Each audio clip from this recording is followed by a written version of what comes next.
ꯆꯠꯈꯤꯕ ꯍꯧꯈꯤꯕ ꯅꯨꯃꯤꯠ ꯈꯔꯗꯣ ꯅꯨꯡꯁꯤꯠ ꯅꯨꯡꯁꯥ ꯆꯞ ꯂꯦꯞꯄꯒꯨꯝ ꯇꯧꯏ ꯑꯍꯤꯡꯕ ꯖꯤꯕ ꯑꯃꯒꯤ ꯏꯊꯤꯜ ꯑꯃ ꯐꯥꯎꯗꯦ ꯃꯩꯔꯥꯕ ꯊꯃꯣꯏ ꯌꯥꯎꯗ꯭ꯔꯕ ꯋꯥꯈꯜ ꯂꯩꯇ꯭ꯔꯕ ꯃꯤ ꯑꯃꯒꯨꯝ ꯃꯊꯟꯇ ꯇꯨꯃꯤꯟ ꯂꯩ ꯆꯤꯝꯕꯥꯜꯗ ꯑꯃꯨꯛꯇꯤ ꯋꯥꯍꯩ ꯈꯔ ꯇꯠꯇꯅ ꯁꯣꯜꯂꯤ ꯅꯐꯝꯗ ꯑꯃꯨꯛ ꯍꯟꯅ ꯌꯦꯠꯂꯔꯣꯏ ꯃꯁꯤ ꯅꯠꯇ꯭ꯔꯥ ꯅꯪꯅ ꯄꯥꯝꯕ ꯗ꯭ꯔꯋꯔꯗ ꯌꯥꯎꯔꯤꯕ ꯂꯥꯏꯖꯅ ꯊꯋꯥꯏ ꯇꯥꯅ ꯅꯣꯛꯄꯒꯤ ꯐꯣꯇꯣꯗꯣ ꯂꯧꯊꯣꯛꯂꯒ ꯌꯦꯡꯉꯤ ꯔꯣꯀꯤꯒꯤ ꯁꯛꯇꯝꯗꯨꯗꯤ ꯌꯥꯎꯔꯝꯗ꯭ꯔꯦ ꯐꯣꯇꯣꯗꯣ ꯇꯪꯈꯥꯏ ꯇꯥꯅ ꯀꯛꯄꯒꯤ ꯃꯃꯤ ꯇꯥꯔꯤ ꯑꯗꯨꯛ ꯊꯋꯥꯏ ꯇꯥꯅ ꯅꯣꯛꯄ ꯃꯤꯅꯣꯛꯇꯣ ꯃꯥꯁꯨ ꯊꯋꯥꯏ ꯇꯥꯅ ꯌꯦꯡꯖꯩ ꯌꯦꯡꯅ ꯅꯣꯛꯐꯦꯠ ꯇꯧꯏ ꯆꯤꯝꯕꯥꯜꯗꯣ ꯇꯥꯔꯤꯕ ꯃꯃꯤꯗꯨꯗ ꯇꯞꯅ ꯅꯥꯜꯂꯒ ꯋꯥꯅ ꯁꯣꯜꯂꯤ ꯄꯨꯟꯁꯤꯒꯤ ꯑꯍꯥꯟꯕ ꯑꯣꯏꯅ ꯊꯃꯣꯏꯁꯤꯅ ꯈꯣꯏꯗꯥꯖꯈꯤꯕꯗꯤ ꯅꯪ ꯈꯛꯇꯅꯤ ꯊꯃꯣꯏꯕꯨ ꯃꯤꯠ ꯄꯥꯡꯍꯟꯕꯤꯔꯝꯂꯒ ꯀꯔꯤꯒꯤꯅꯣ ꯅꯨꯡꯁꯤ ꯍꯩꯇꯕꯤꯒꯤ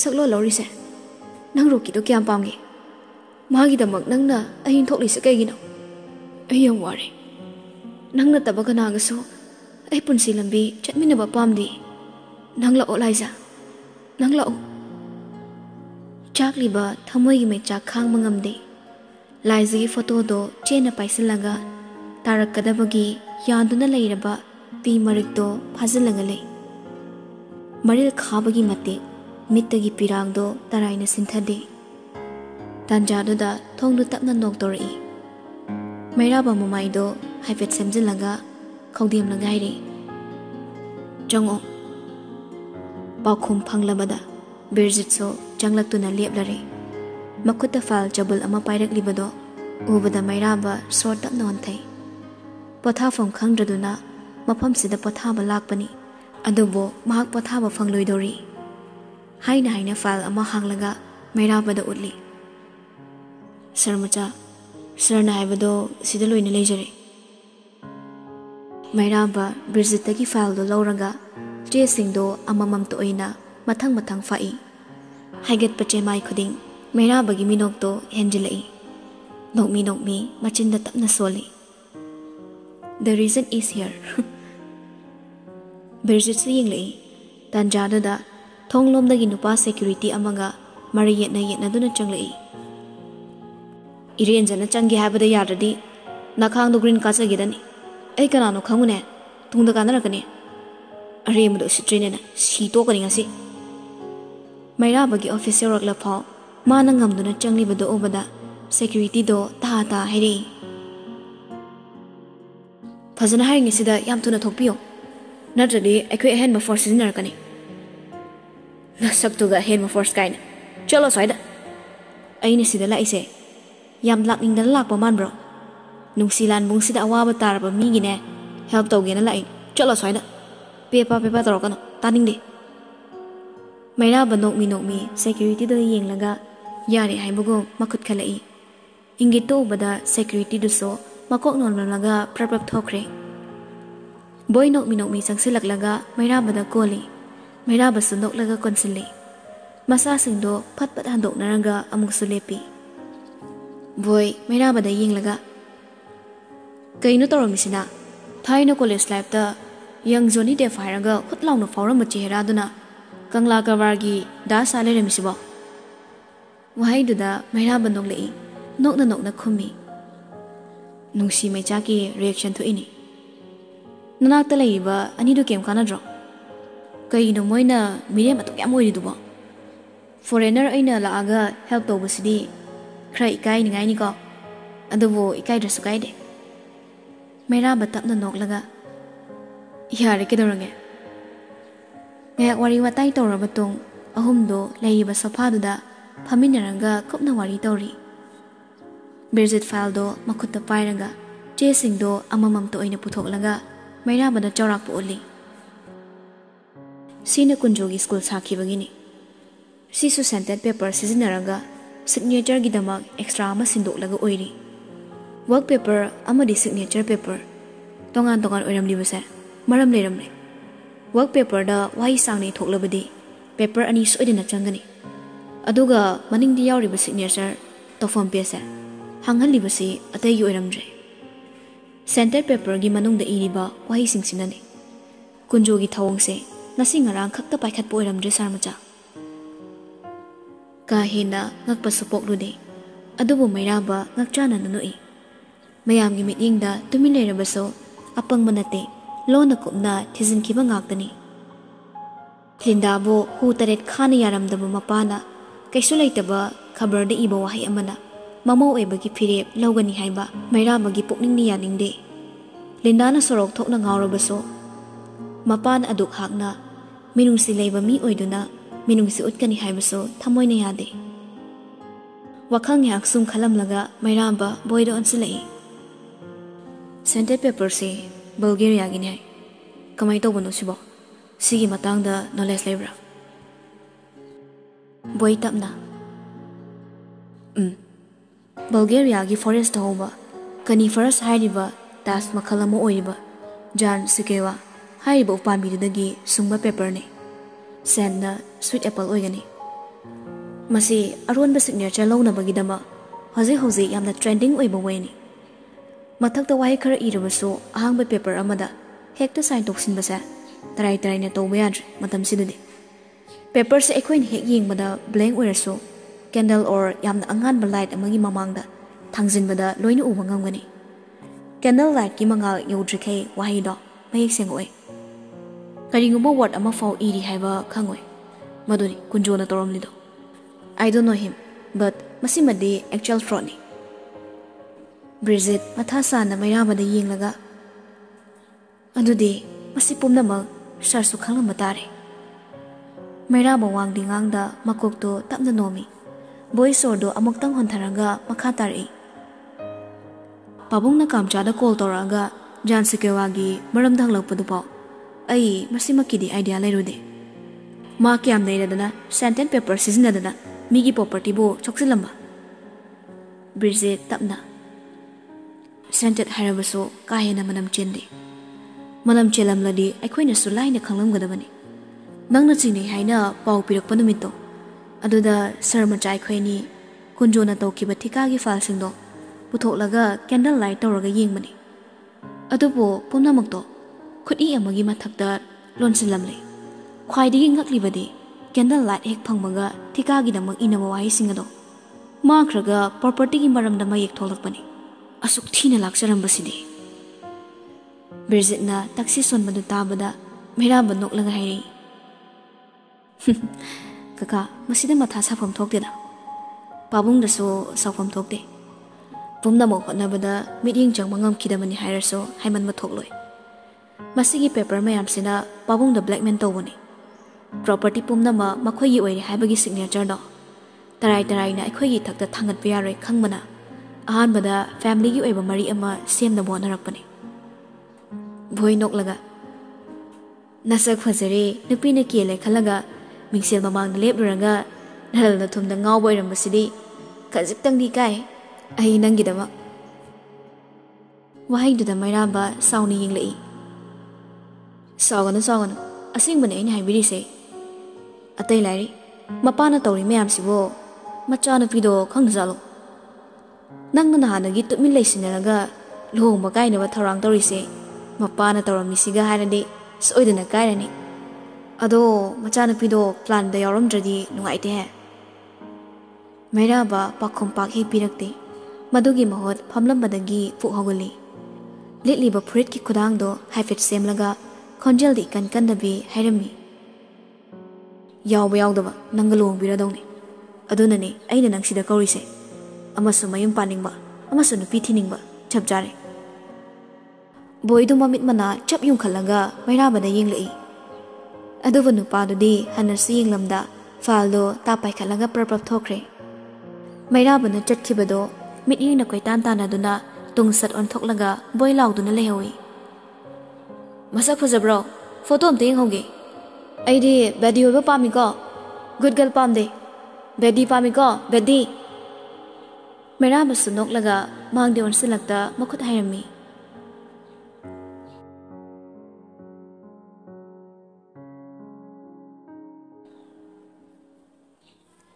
matamgi khongchat aduso aduki mate tension khibana khangaude numidangi matam oirakpa sakudaba irang kaya sagatuna leiramlibase tapna mayek senglakpada mairaba wakhaldo pothadre Yum hek yorokpaga magi kada hana changda mapagi kada lai.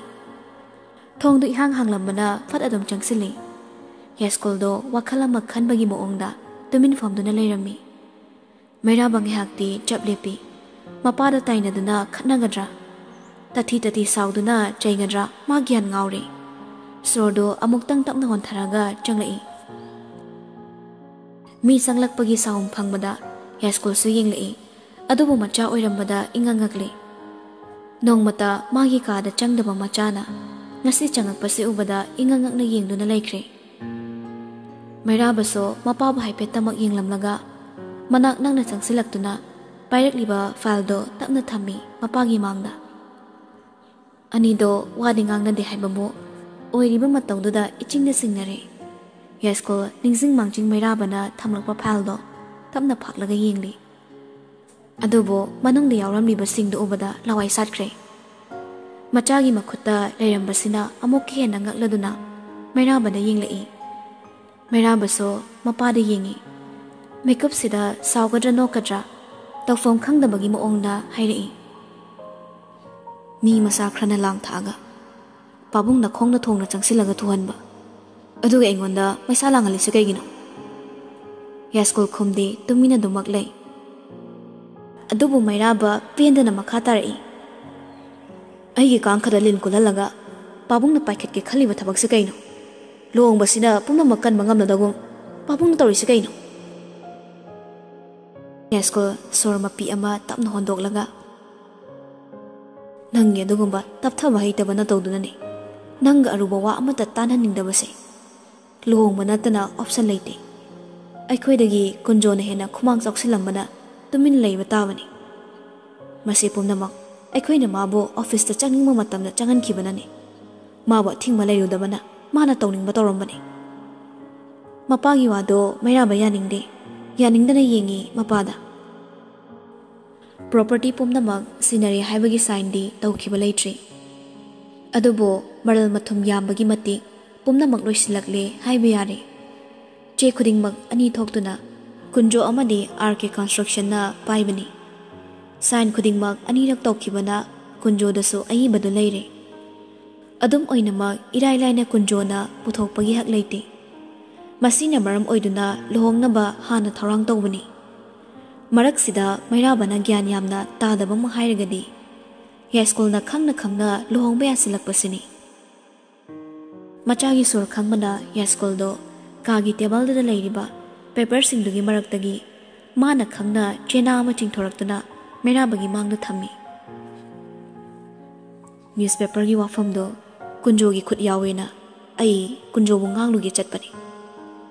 Aina khon khara kallubada ibani umkhatnarakpani. Magiso Arun mapamai kya leibana. Aibu sit thawaidana ngalakpani.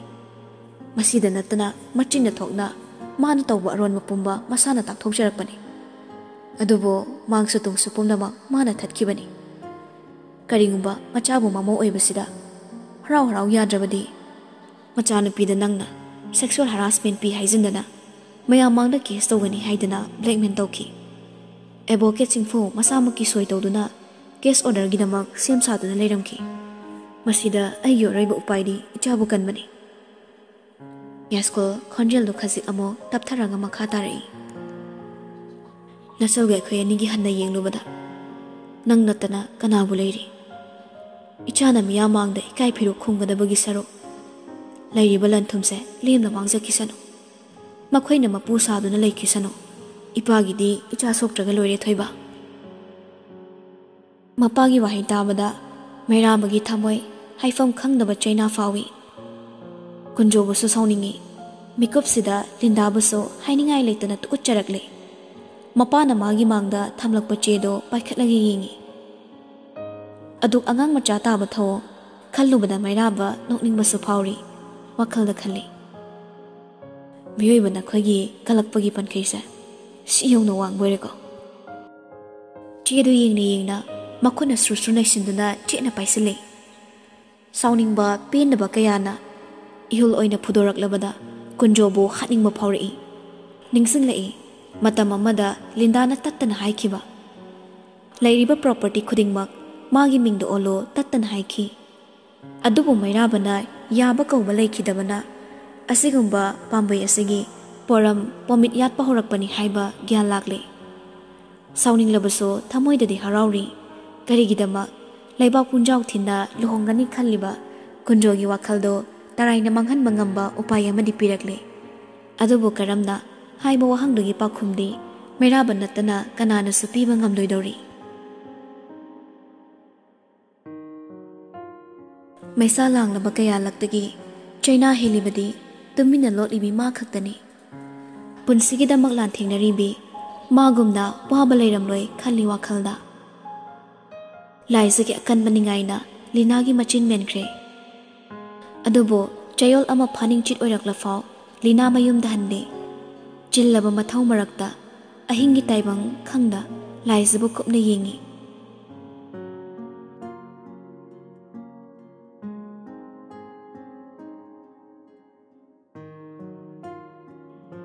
Yasang lakpa matamda taibang pumba ingtahan bagum punsina ya changlak labada mayamdo harau nungsi chanabagi mami uragle Rocky amadi mabok leima langzaruba maral pumba yazaduna ikai ki pumnama nathairamlaga laizabu layingbada mating pangli itha thazadana sel thungi awaba laiza amadi thabada mami tahande monagi imungna faigak faina hotnai Adum oinama Rocky so sensilaga saruk yawi Lina de hairu drabaso angam mathak to nari Athoba matam sida ahan ba chemotherapy loiduna mathangi numit kunma thoini ngairiba cheirakni chemo gi reaction duna chaba thakpa yadaba toina oba layau hauba amadi hakchang sonthaba masinya maram oiduna hakchang do hena sokchin bagum tawi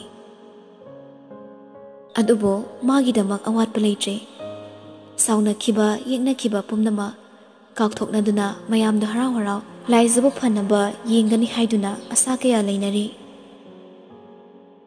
yenglu khuding iphada phajare sigani haibagi akiba so thadokle adubo thamoyi kachina madadi iho hona dumak leiri mikup amata kawba ngamde ningsingli tattana ningai chawba nushibado Anam kanba lamhen mado Special ward oibana mafam do krachi Laizana achik papami haiduna hospital ni ka hena langdaba mafam amada leibani Corridor do da paliba thong do ilaw na hangli Kanna churamba nongna taptharakpagi tanjani Tap tariba apik panong liksing ado Laiza tumina yinglaga lay Manak nak na sangsinduna nonglik to paiduna sana ningi. Adobo wheelchair adudagi kumtharaga chatpa ngambagi pangal leitabana mityeng tamag yenglaga lei. Tanjaduda kitchen dagi thaba makuta sangom likli mapairaga ta changsilai. Nungtigi sangom piba nupado masangam di haidana lagtre. Ngasidi boss machagi do oine lolabani. Ngayakta ingalaga taksiko. Handak marak mama na mau anaw bigom tabak pabasida Laiza mama mo yenglaga nongmi torai Thaba sunok laga Laiza ginakanda chair amada pamtharai Karigino ne ichana noklibo Ahal oiraga engi seba tawbase wadra ima Thaba machaba nungshina cherai Masini hingang thokpasidiba Machana tama magi seba tawgani haibro Mama na so machagi seba tawba tabani Ichagi seba matol lomna fanglaba aina karigi wabano Imawade icha pharaga loire Mama gi wado Laiza makata na khumudre Naba faraga loire haiba waisina Mahakpo tattana wahalli Adubo kappada choktharaba Misna oibana pirangdi sinthadre Mamaido jumna laithoklaga taplamna haire